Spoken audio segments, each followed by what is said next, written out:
नमस्कार दोस्तों, आज हम आप लोगों के सामने एक बार फिर से लेकर हाजिर हैं साई एक्सीलेंस क्लासेस गणित क्लास 10 चैप्टर आपका 4 द्विघात समीकरण। दोस्तों, ये जो द्विघात समीकरण है ये आपका कक्षा 10वीं में जो मैंने आप लोगों को जो सेकंड चैप्टर पढ़ाया था ये लगभग उसी से मिलता जुलता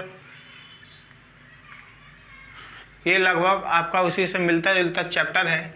तो आप लोगों को इस चैप्टर में ज़्यादा मेहनत नहीं करनी पड़ेगी। अगर आप लोगों ने अभी तक हमारा चैप्टर नंबर 2 नहीं देखा है द्विघात बहुपद, तो उस चैप्टर को जाके आप देखिए।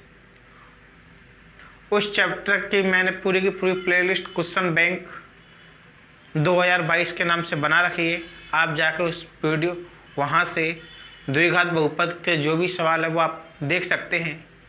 और यहाँ पे हम लोग स्टार्ट कर रहे हैं द्विघात समीकरण कक्षा 10 अध्याय 4। तो इसमें जब हम इसको स्टार्ट करेंगे तो स्टार्ट करने से पहले हम कुछ महत्वपूर्ण बेसिक जानकारियों के बारे में जान लेते हैं। तो चलिए दोस्तों, अब स्टार्ट करते हैं अपना अध्याय 4 द्विघात समीकरण। अब द्विघात समीकरण को जब आप स्टार्ट कर रहे हैं तो द्विघात समीकरण में हमें सबसे पहले द्विघात समीकरण का जो मानक रूप है वो पता होना चाहिए। द्विघात समीकरण का मानक रूप, तो इसका जो द्विघात समीकरण का जो मानक रूप होता है वो होता है हमारा ax² + bx + c = 0। इस पे आधारित आपका 1 नंबर का प्रश्न पूछा जाता है कि द्विघात समीकरण का मानक रूप रखिए। तो हम बता सकते हैं कि द्विघात समीकरण का मानक रूप क्या होता है, ax² + bx + c = 0 होता है। अब इसके बाद आप लोगों को कुछ अन्य चीजें जो याद रखने के लिए है वो है द्विघाती सूत्र आपका क्या होता है। द्विघाती सूत्र, तो द्विघाती सूत्र आपका होता है x = -b ± √b² - 4ac/2। यह आपका द्विघाती सूत्र हो जाता है। और द्विघाती सूत्र के बाद हम अगर आगे और बात करें तो इसका एक और फॉर्मूला होता है विविक्तर का। तो जो विविक्तर का आपका जो फॉर्मूला होता है, सूत्र होता है, तो विविक्तर का सूत्र क्या होता है, d = b² - 4ac। तो ये आपके कुछ महत्वपूर्ण सूत्र हैं, द्विघाती सूत्र और विविक्तर सूत्र। चलिए दोस्तों, अब इसमें हम थोड़ा मूलों के बारे में जानकारी लेते हैं और सवाल को हल करने का प्रयास करें। तो दोस्तों चलिए, अब हम यहाँ पर द्विघाती लिखेंगे मूल व उनकी प्रकृति। अब कैसे, जैसे कि हमने अगर बात किया d =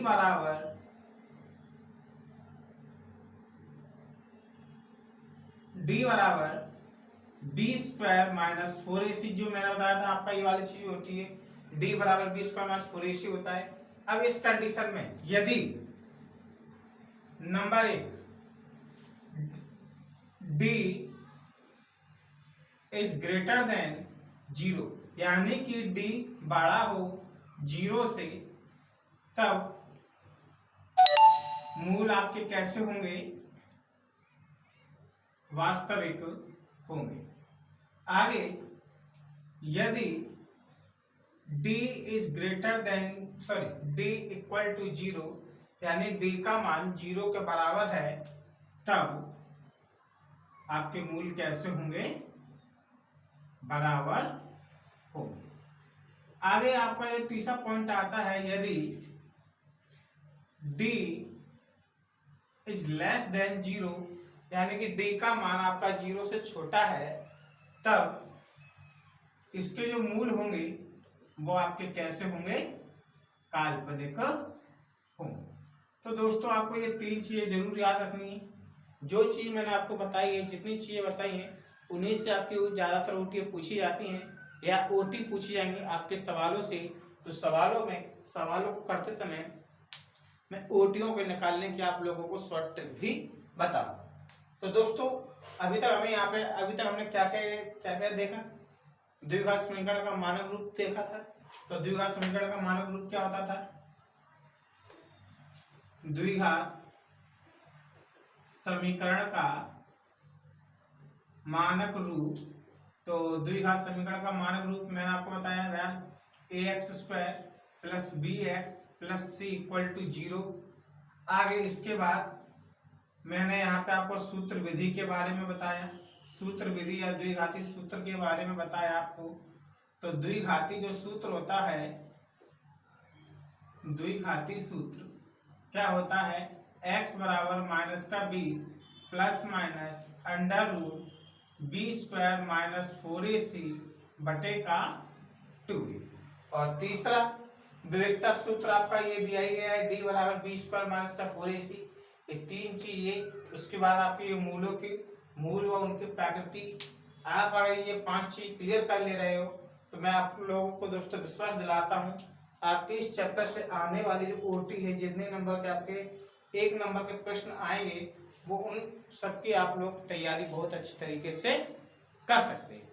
तो चलिए दोस्तों, अब इसके बाद हम जरा इनके सवालों पर थोड़ा ध्यान दे लें कि किस तरह से सवाल आते हैं और कैसे सॉल्व किए जाएंगे। तो चलिए दोस्तों, अब हम स्टार्ट करते हैं। एक गणित विधि न करते हुए सबसे पहले हम जांच करेंगे कि दिए गए समीकरण द्विघात समीकरण है या नहीं। हमारे पास 3 समीकरण दिए गए हैं, x³ माइनस 4x² माइनस का x प्लस 1 बराबर x माइनस 2 का होल क्यूब। दूसरा दिया गया है 2x माइनस 1 एक कोष्टक में x माइनस 3 बराबर x प्लस 5 और x माइनस 1। और तीसरा हमारा दिया गया है x प्लस 2 का होल क्यूब और बराबर में 2x और कोष्टक के अंदर x² माइनस 1। हम इनको क्या करेंगे? चेक करेंगे कि क्या ये हमारा द्विघात समीकरण है या नहीं। तो चलिए दोस्तों स्टार्ट करते हैं। अपना पहला सवाल लेते हैं। लिखा है x³ minus 4x² minus x plus 1 equal to x minus 2 का होल क्यूब। तो पहला सवाल हम लोगों ने लिया x³ माइनस 4x² माइनस का x प्लस 1 बराबर x माइनस 2 का होल क्यूब। तो देखो इस साइड तो हमें जैसा था वैसा रखना है, क्योंकि इधर तो हमें कुछ करना ही नहीं है। तो x पे घात 3 माइनस का 4x² माइनस x प्लस 1 और इधर हमारा फॉर्मूला बनेगा a माइनस b का whole cube, a minus b का होल क्यूब। तो a माइनस b का होल क्यूब क्या होता है? a³ minus b³ minus 3ab और कोष्टक के अंदर a माइनस b। अगर आपको ये वाला नहीं आता, आपको दूसरा वाला आता है, तो आप इसको लिख सकते हो। ये शॉर्ट फॉर्म है और वो a³ minus b³ minus 3a, a का जब a में गुणा करेंगे तो a² हो जाता है, यानी a² b minus minus plus और 3ab²। ये आपके 2 फॉर्मूले हैं। तो हम लोग थोड़ा नीचे वाला फॉर्मूला यूज करेंगे। तो ध्यान देना, जहाँ पे a बराबर हमारे पास कितना मिलेगा? x, a बराबर x और b बराबर 2। तो चलिए दोस्तों देखते क्या मिलता है। a³ यानी x का क्यूब, b³ यानी कि 2 पे घात 3 का क्यूब माइनस 3, a का मान x और b का मान 2 यानी कि 3 इंटू x पे घात 2।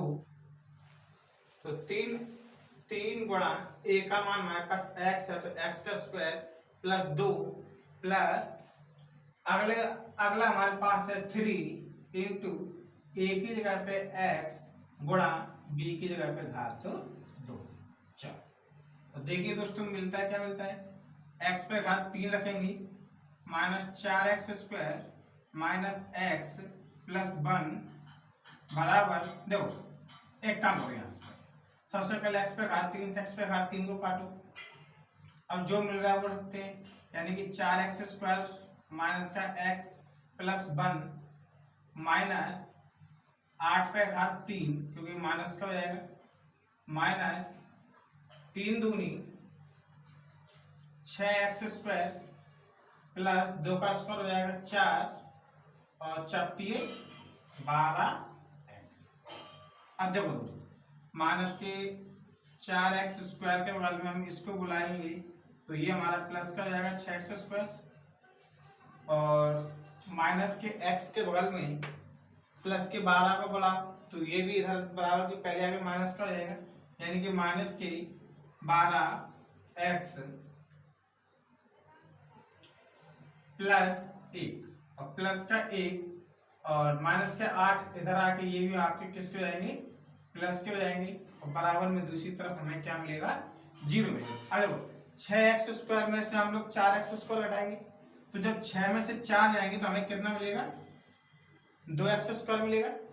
अब 12 जो माइनस के 12x और माइनस का 1x कितने हो गए, 12 और 1 13x और प्लस 8 और 1 9 बराबर 0।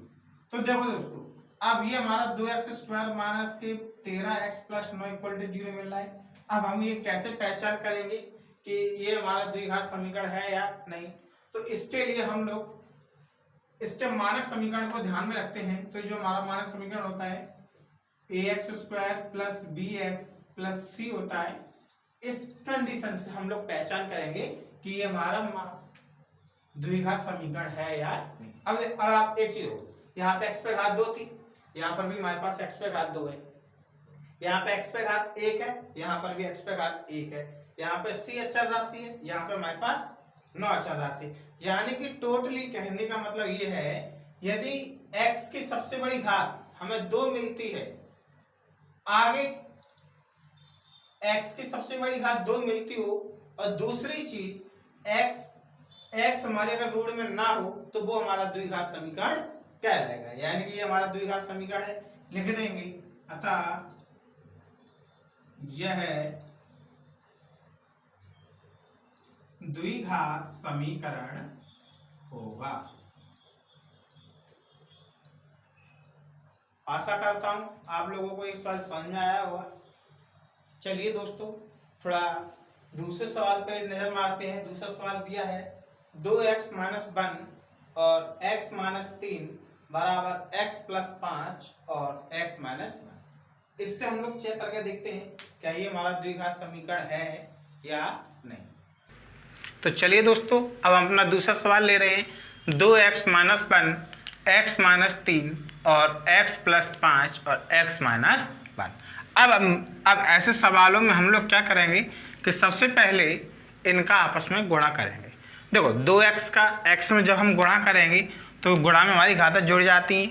तो जब 2 का 1 में गुणा किया तो 2 × 2 और जब x का x में गुणा करेंगे तो 2x/2 माइनस 2 का 3 में गुणा करेंगे तो 2 × 3 6x माइनस 1 का गुणा x में करेंगे तो माइनस का x और ये माइनस माइनस हो गई हमारे पास प्लस। 1 का 3 में गुणा करेंगे तो 3 × 1 3। ऐसे ही हम लोग इधर गुणा करें, अगर x का x में गुणा किया तो x² माइनस x का 1 में गुणा करेंगे तो x × 1 आगे प्लस 5 का जब x में गुणा करेंगे तो 5x और माइनस 5 × 5। अब ये मिल गया।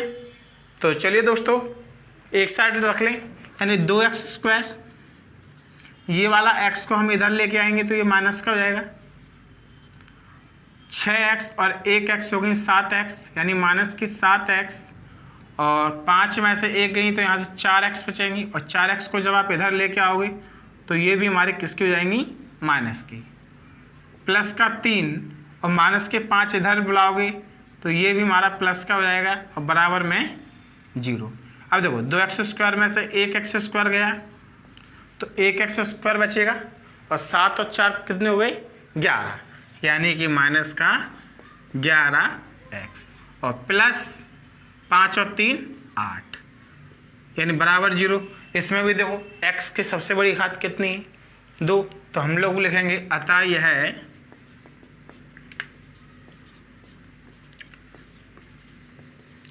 द्विघात समीकरण होगा। उम्मीद कर रहा हूँ आप लोगों को ये सवाल समझ में आ रहे होंगे। इसी प्रकार के अन्य सवालों में हमारा तीसरा सवाल दिया है x + 2 पे घात 3 बराबर 2x कोष्टक में x² - 1। तो चलिए दोस्तों तीसरा सवाल करते हैं। तो चलिए दोस्तों तीसरा सवाल लेते हैं। x + 2 पे घात 3 बराबर 2x और कोष्टक में x² - 1। तो देखें यहाँ पे अपना फॉर्मूला बनेगा a + b का होल क्यूब, यानी a + b का होल क्यूब क्या होता है a³ + b³ + 3a² plus 3ab²। ठीक है, तो चलें फॉर्मूला लगाओ।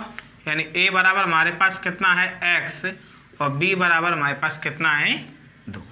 रखेंगे क्या, यानी a² यानी कि x का a³ यानी x का क्यूब, b³ मतलब 2 का क्यूब प्लस 3 a का मान x यानी x पे घात 2 गुणा b का मान 2 है तो b की जगह पर आप 2 रखो, प्लस 3 a का मान x और b का मान यानी 2 का स्क्वायर बराबर, थोड़ा इसको नीचे ले लें, 2x का जब x² में गुणा करेंगे तो ये 2x पे घात 3 माइनस 2 एकन 2x। तो देखो अब हम यहाँ पे आगे करें, यानी x पे घात 3, 2 का क्यूब कितना होता है 8 और 3 दूनी 6x² और 2 का स्क्वायर हो जाएगा 4 और 4 तिये 12x बराबर, ये आपका जैसा था वैसे ही रखेंगे 2x पे घात 3 माइनस के 2x। अब देखो x पे घात 3 2x क्यू को आप इधर बुलाओगे तो ये आपका माइनस का जाएगा, उससे छोटी घात 6x², उससे छोटी 12x और 2x को भी आप जब आप इधर बुलाओगे तो ये किसका जाएगा प्लस का बराबर 0। तो देखो 2x पे घात 3 में से 1x पे घात 3 घटाएंगे तो माइनस x पे घात 3 का यहाँ पे 8 रह गया था, 8 = 0, माइनस x पे घात 3 प्लस 6x² 12 और 2 यहाँ पे हो जाएगा हमारा 14x प्लस के 8 = 0। x का जब हम माइनस के अंदर मल्टीप्लाई करेंगे तो x पे घात 3 माइनस 6x² माइनस के 14x माइनस के 8 = 0। जैसा कि हमने यहाँ पे देखा, यहाँ पे x पे सबसे बड़ी घात 3 मिल रही है और जबकि द्विघात समीकरण में हमें x की सबसे बड़ी घात कितनी चाहिए थी 2, यानी कि ये क्या होगा लिखेंगे अतः यह द्विघात समीकरण नहीं है। तो दोस्तों आज हम लोगों ने दिए गए समीकरणों में ये जांच की क्या ये द्विघात समीकरण है या नहीं। अगले वीडियो में मैं आप लोगों को गुणनखंड विधि और साथ में सूत्र विधि से संबंधित कुछ सवाल कराऊंगा जो आपके पेपर की दृष्टि से काफ़ी महत्वपूर्ण होंगे। अगर इससे पहले अभी तक अगर आपने हमारा चैनल सब्सक्राइब नहीं किया है तो जल्दी से जाइए और हमारा चैनल साई एक्सीलेंस क्लासेस को सब्सक्राइब कीजिए